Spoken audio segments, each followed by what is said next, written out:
Hey everyone, Ryan Hartwig here with Real Talk with Ryan. Just wanted to make a video today. I haven't made a video in a while, about a week. Want to give you an update about a few things going on here in Arizona and talk about Mike Lindell and what went on with him. Did I bring that quote over? I'm not sure I brought that quote over. But basically, guys, there's a lot going on in the world. Today's February 9th, 2021. Today is, I know things are nuts, aren't they? Today's what? Monday? Tuesday? Tuesday. Today's Tuesday. See, that shows how busy I've been the last couple of days, this last week. So, guys, let's talk about Mike Lindell real quick, because everyone's talking about Mike Lindell, and I saw that little segment. Let's watch this. Okay, this is from Raheem Kassam. So, Mike, thank you so much for joining us, and welcome. So well, what happened? What happened with your Twitter account and the company page? Well, first mine was taken down because we have all the election fraud with these Dominion machines. We have 100% proof. And then when they took it down about 3 weeks ago, and then I'm going to put it back up, my personal, it was a Mike, thank you very much. Mike, you're talking about machines that we at NewsMax have not been able to verify any of those kinds of allegations. We just want to let people know that there's nothing substantive that we've seen. And let me read you something there. While there were... Do you like how he's trying to like talk over him? Like Mike Lindell's trying to get explain everything, and he's interrupting him. So I'll give you my take on this. So you've probably seen it. Some cases of vote fraud and election irregularities. The election results in every state were certified, and NewsMax accepts the results as legal and final. The courts have also supported. Okay, so I can see he's just reading from a script, right? Like they're using in the middle is reading from a script to protect them from legal liability. That makes sense. But why did they bring him on in the first place? If you know it's Mike Lindell, of course he's going to talk about the Dominion machines, right? And now, and Dominion and Eric Coomer are suing NewsMax for like $1 billion.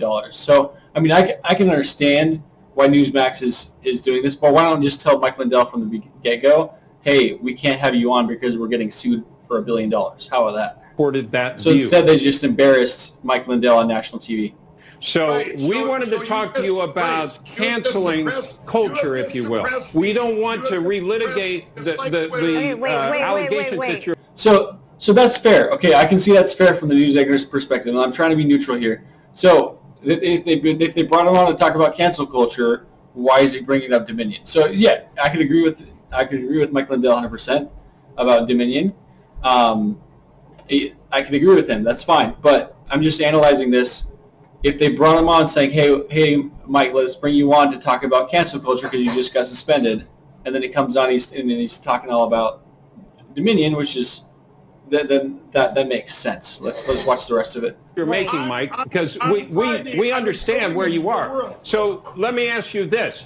Do you think that this should be temporary because it appears to be permanent? Could you make an argument that it is temporary?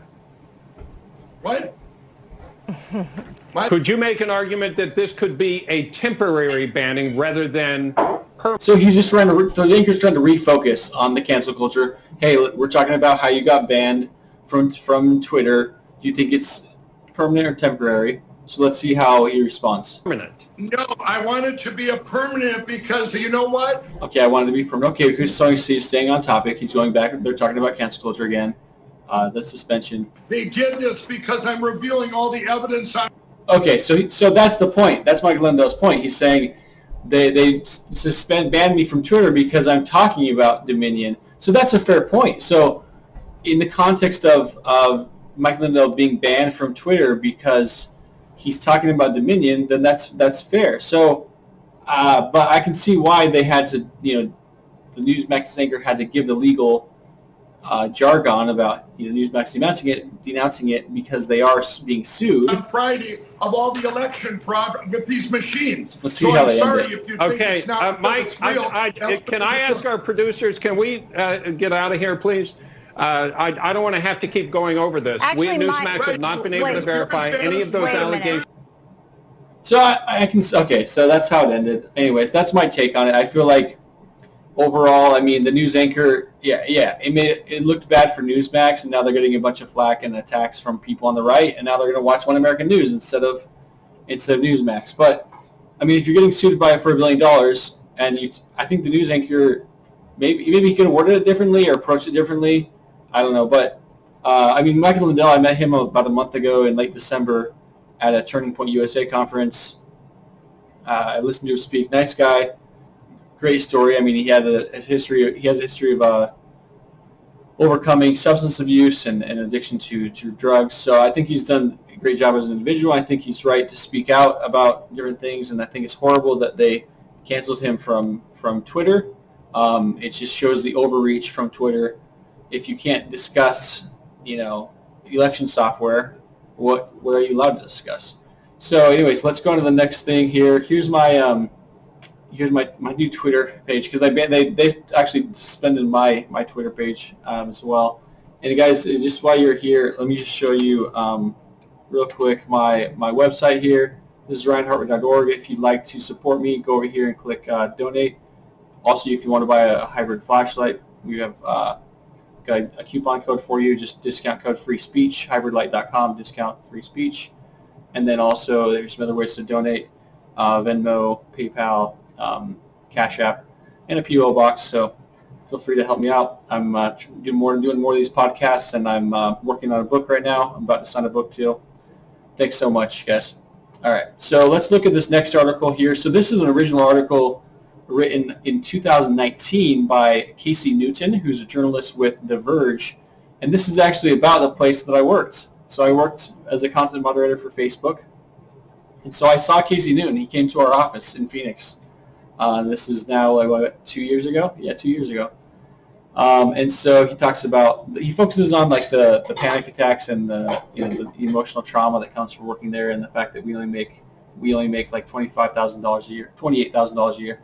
So it's funny because they filmed this, they took these photos, and I know all these people, but that's how it looked like. That's what our workstation looked like. We had dual screens, and we had it was actually a pretty nice workplace. Like, most of the equipment was pretty good, as you can see. That guy's name is Carlos. Yeah, I remember a few of their names. I think that's Luis right there in the corner. So yeah, I like the workspace overall. Like, we were on one of the top floors, so we had a nice view of Phoenix. So this is the workplace. So this is the Spanish side. So I started on the Spanish side, and yeah. So these are more photos. We had lockers and everything. It's kind of a cool article if you want kind of a perspective on what it was like working there as a content moderator. It's a pretty long article. This is a room you could go to just kind of relax. And so yeah, pretty nice. But yeah, theverge.com. Yeah, it's pretty nice once you can get over looking at really graphic imagery. Oh, there's what's his name? I know this guys pretty well. It's been about a year, been a while, but I know those guys. Their names will probably come to me right now. Okay, so yeah, when you get off the elevators, that's the interior decoration there. And that's the main office there. Anyways, so this is a good read. It's theverge.com. It's from 2019, February of 2019, with Casey Newton. And then after that, shortly after that, is when I decided to reach out to Project Veritas. And all right, so yeah, and let's look at this next article. So I was in Washington, D.C. on January 6th. However, I was not at the Capitol building, and I was at Trump's speech. So yeah, I was there. I was in the VIP area, about 12 rows back, about 50 yards from Trump when he spoke. But I did not travel to the Capitol building, so there's a big distinction. And I was not staying in D.C. I was staying across the river in Arlington. Yeah. And so, anyways, Mark Finchem is a state rep here from Arizona. I'm also from Arizona. And he was there. I saw him. He's actually a really tall guy. I saw him before Trump spoke. I saw him up by the front. And Mark's a tall guy. I've never met him in person. I've seen him at a few rallies in Arizona. He's a really tall guy. He's probably like 6'4" or 6'6". So I saw him there, and then now he's getting in trouble. They're trying to expel him. And it's funny because Athena Salman, where does this say? She's a state rep as well here in Arizona, and I know her from college from like 10 years ago, and she's the one filing the motion against Mark Finchem. So I was going to talk to Athena I don't really talk to her very much. I think I might still have her cell phone number. So I was going to reach out to Athena, and let's see if her name's here, and talk to her about this, because anyways, this is bogus. I mean, let's see what they're talking about here. Tim could soon face a vote to expel him from the state legislature. He's already the subject of an ethics investigation for his involvement in the January 6th riot at the U.S. Capitol. Today, State Representative Athena Salman of Tempe. Okay, so that's Athena. So like 10 years ago, we were both at Arizona State University, and I remember one time she got me to go to some kind of meeting with the college, with the university, where she was actually against building a new gym for the students. So I don't know why she was against that. It was actually trying to be a good thing.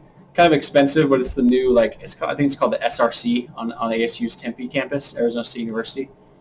The SRC, Student Recreation Center. And so she was against that, and then here she is with her mask and everything, which is, appropriate if you think that coronavirus is a threat. But Athena Salman, so she's really moved up. I think she's a state rep now in Tempe area.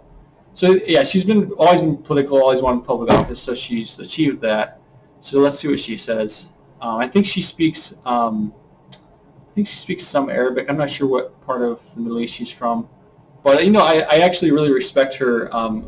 I don't know what she's doing now. I haven't followed her, but she was very involved on campus and politically and back at ASU. So let's see what she says. He introduced a resolution calling for his immediate expulsion. Fincham helped lead efforts to throw out Arizona's presidential election results. Throw out?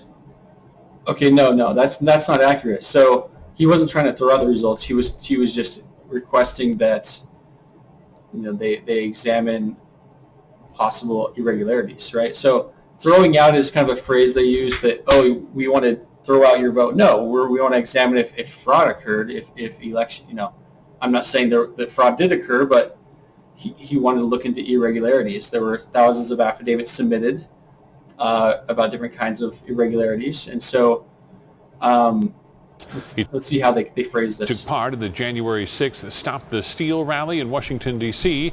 Fincham says he did not storm the Capitol, but he did tweet a picture. Okay, so he tweeted, so his crime, Mark Fincham's crime, that they want to expel him from the state legislature, is that he tweeted this. This is his crime. What happens when the people feel they have been ignored and Congress refuses to acknowledge rampant fraud? Okay, so when the people feel they've been ignored, okay, people can protest when they feel they've been ignored, right? And Congress refuses to acknowledge rampant fraud. So here, I guess he's implying there is fraud. So that's his crime. Is he implying there's fraud? To acknowledge rampant fraud. So I mean, there were thousands of affidavits. Are affidavits evidence? That's the question we need to ask. So I don't know. I'm not an attorney, but if there's an attorney out there, maybe you can answer. Are affidavits evidence of fraud? That's a question we need to ask. So, and then he did the biggest crime of all. He put hashtag Stop the Steal because you can't use certain hashtags during election season. That's wrong think. So, all right. So you see, that's his crime. So that's what I want to expel him for, because he's tweeting about people exercising their First Amendment. That's not a good thing, right? Of the rioters on the step with the caption, "What happens when people feel they have been ignored?" Representative Salman was joined by voters in Fincham's district who say it's time for him to go.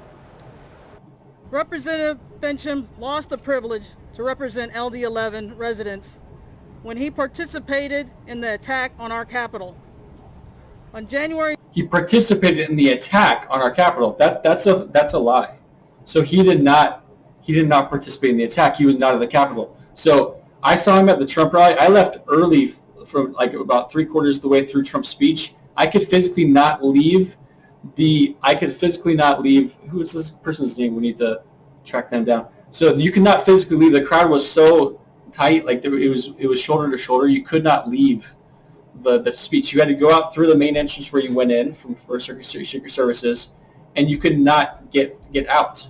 You couldn't just walk across the other way towards the Capitol. So I don't think it's logistically possible that Mark Finchem was even there. And I'm sure there's people who are witnessing that saying that he was not at the Capitol building. People just say, "Oh, Capitol." Like, no, there's the Capitol building, and then there's where Trump was speaking, which was like 20 minutes away walking, at least. On January 6th, he was in D.C. at the Trump rally and used social media.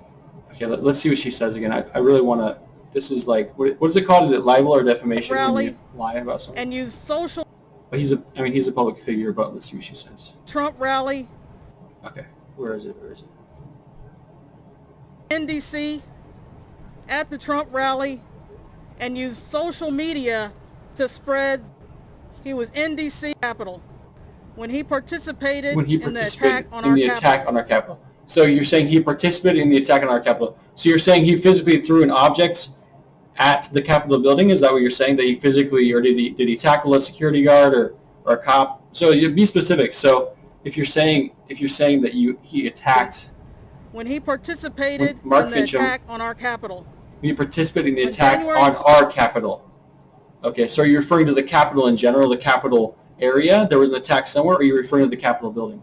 So let's finish to hear what she says. He was in D.C. at the Trump rally and used social media to spread the big lie.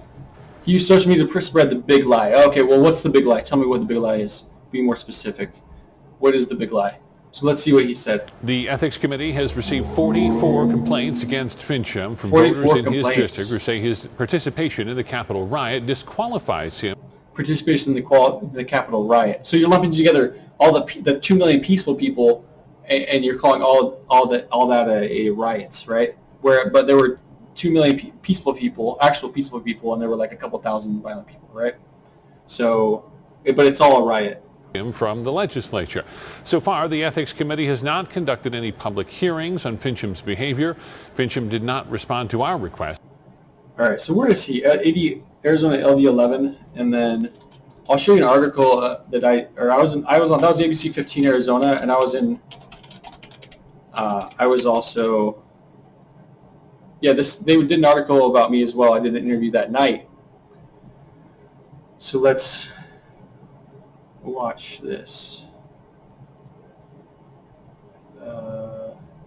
Look, how do I get this to play? I hate these video players. ABC 15's Ashley Paredes speaking with one of them who's still in D.C. tonight, Ashley? Yes, that's right. Many Arizonans flew to D.C. as a way to show support for election protection. They hope that after today's violence, that message is not lost. From Phoenix to D.C., Ryan Hartwig hoping to be part of history. I was mainly there just for, the Trump speech and seeing that many Americans together at the same time. Standing 12 rows behind the stage at the... So I was 12 rows back, so I saw Mark Finchem up near the front there. They got him close to the stage. So once again, tall guy, couldn't miss him. Cowboy hat, I think, and yeah, so that's where I was. That's the photo I took. So ABC 15 did a really good job of reporting on this, and I did an interview that night, and I was kind of happy with how they portrayed everything. Rally near the White House. So of course in the interview I denounced violence. The peace would eventually turn violent. Okay. About a half hour later, we heard that there were shots fired, that a woman got shot. Hartwig realizing that heading to the Capitol. That's my first local TV appearance since I went public as a whistleblower. Isn't that incredible? For 7 months I've been giving interviews internationally, and then this is the first time that local news actually talked about what I did. But of course they don't mention me as a whistleblower. See, they just say, local Arizona man. So that's cool. Anyways, where is Mark Finchem? This is interesting. Mark Finchem, LD11, Arizona LD11. Where is this? Oh, this is down by Tucson. Okay, so there's probably a lot of ranchers. There's parts of Tucson that are more liberal. But there's probably a lot of ranchers. He probably has a lot of support from the rural areas, to be honest. So, but he had 44 ethics complaints against him. All right, so that's Mark Finchem, State Rep Mark Finchem. He's been really involved in different things here. He's been on Steve Bannon's War Room a lot. And then let's search for Athena Salman. So she's the one who's trying to get Mark Finchem in trouble. Where's Athena? That's Athena. All right, so let's see. So this is State Press. So this is the school's newspaper, Arizona State University's newspaper. Let's search for her going back to 2010. This is kind of fun. Nothing. Let's see. Let's go back to 2014. Nothing, huh?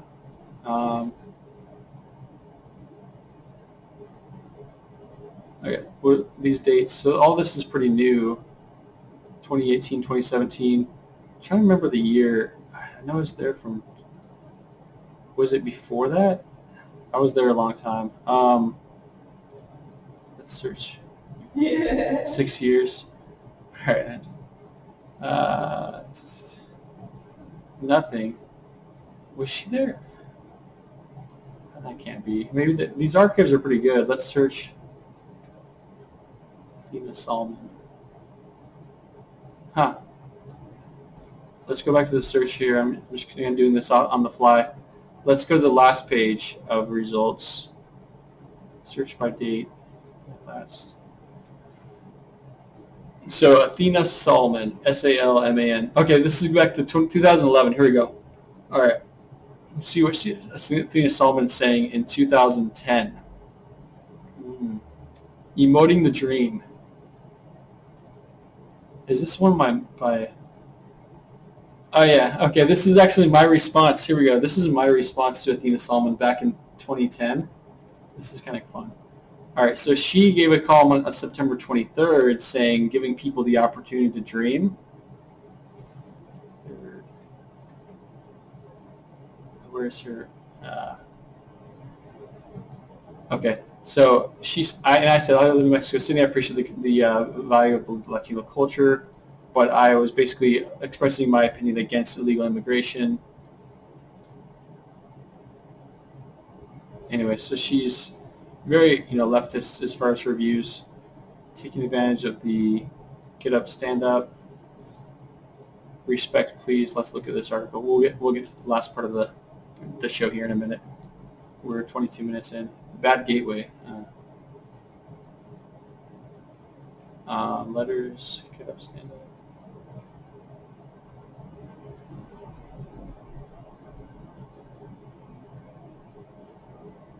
Anyways, so Athena Salman goes way back. Here's a photo of her back from 2010, I believe. Athena Salman. That's her without the mask. That's her with the mask. This is her without the mask 10 years ago in 2010. So anyways, I'll do some more research and look at some of her stances, and maybe they can come back to bite her. Interview with USG candidate Athena Salman. All right, let's watch your interview. Does it still play? Is your video? This is a video player. I don't know if that video player is even working. Sorry, I'm kind of scrolling up and back and forth a lot.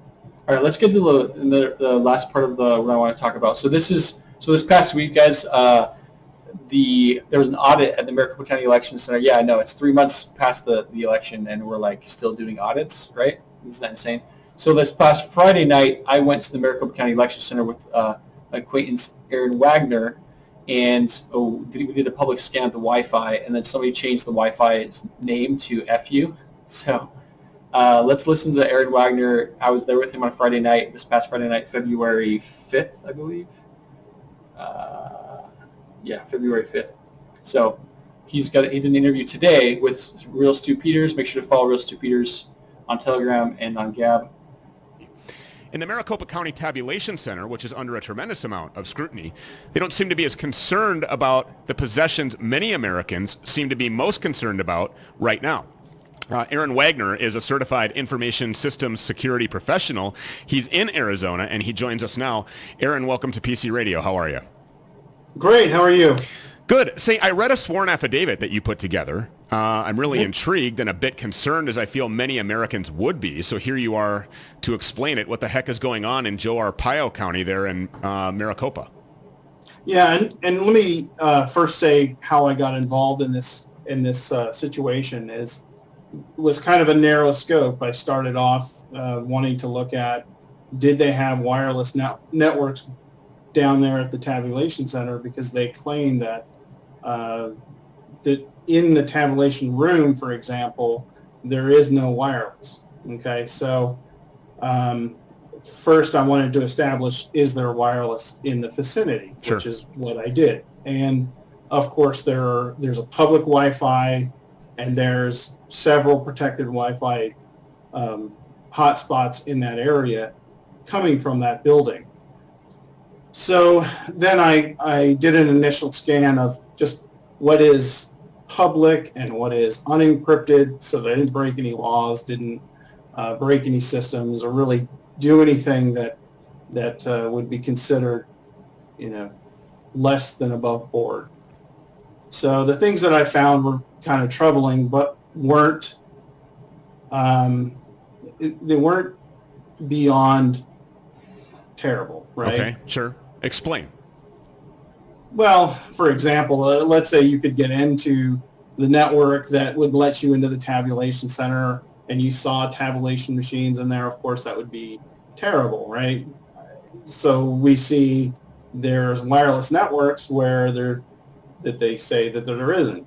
But they also have a camera system that watches the tabulation center that's totally out in the open for all to see, so they can say that it was a Nest Cam. They had a Nest Cam that we were watching the entire week, so that was public. There's transparent. But that shows that there was an active network. The fact that you're watching on a Nest Cam means that there's an active network, most likely Wi-Fi. Yeah, Nest, I think it's Wi-Fi. So, which to some extent there are. This is called Nest, for those of you that are unfamiliar with what this is. NEST Right. is the camera system that Aaron's referring to. Right, and it's publicly available. Anybody can go take a look at it. Now, as we know, Maricopa County and the state legislature have been fighting about doing a forensic audit. And Maricopa County wants to do it their way, and they want to do it internally. They don't want to open that up beyond the people that they choose. So there is a dispute there. And that's important because, again, whenever you have a good example would be... This is my first time watching it. So me and Aaron showed up, and Aaron saw that there was, and this is in the affidavit, he saw a Nintendo Switch, an Xbox, and something else, an Apple TV on the network, on one of the networks, very close. And we were sitting across, just south of the Maricopa County Election Center. There was like nothing at all nearby, and so the only signal that we could be picking up would be from the election center.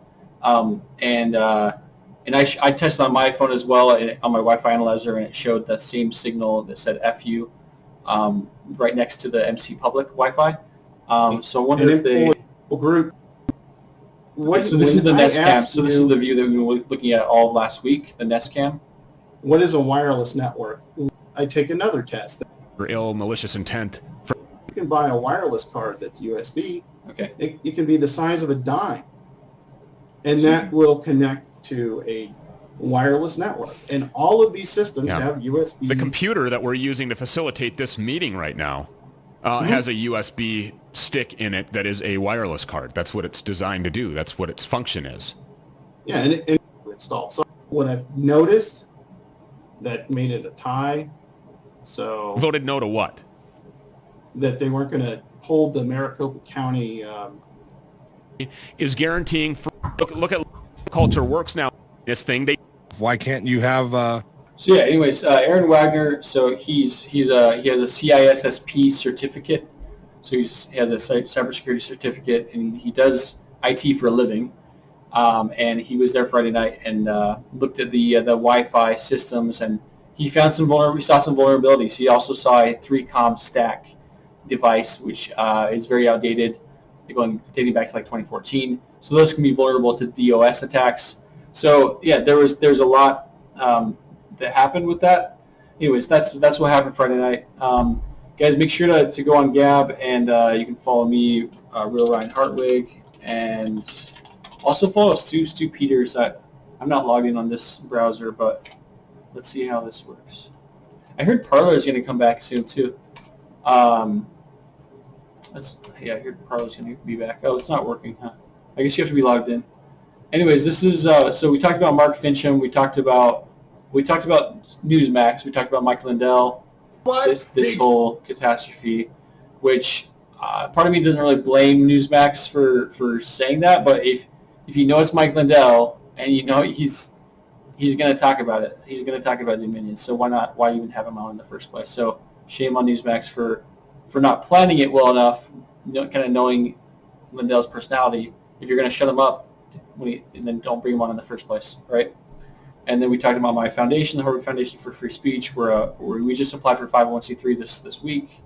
You can donate, and you can donate to me directly, personally, or you can also donate, let me zoom that in, to the Harvard Foundation, which is tax deductible, and I have a 501c3 sponsor. And while I'm applying, you can apply as if it's kind of retroactive in a way.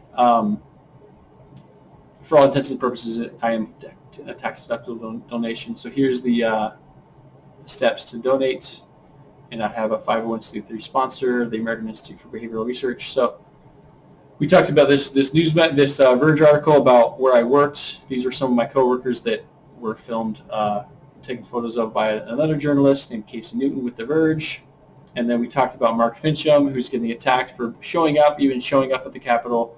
This is Athena Salman, who I knew at college 10 years ago, and she's trying to get Mark Finchem ousted because he exercised his First Amendment, and he showed. And this is Athena Salman from 10 years ago, running for student council or student government president, and that video doesn't work. But yeah, I knew her back then. And this is her letter. This is my response to her letter from 10 years ago, from 2010. And that was, anyways, that was kind of fun. So make sure to follow all these people. Stu Peters has some great takes and great news. Thanks, guys, for watching today. We're about 30 minutes so far. So you can just feel free to scan through and just try to find the segments or things that are interesting to you. But once again, I'll be trying to do more of these shows on a regular basis. So thanks so much for watching, and have a great night.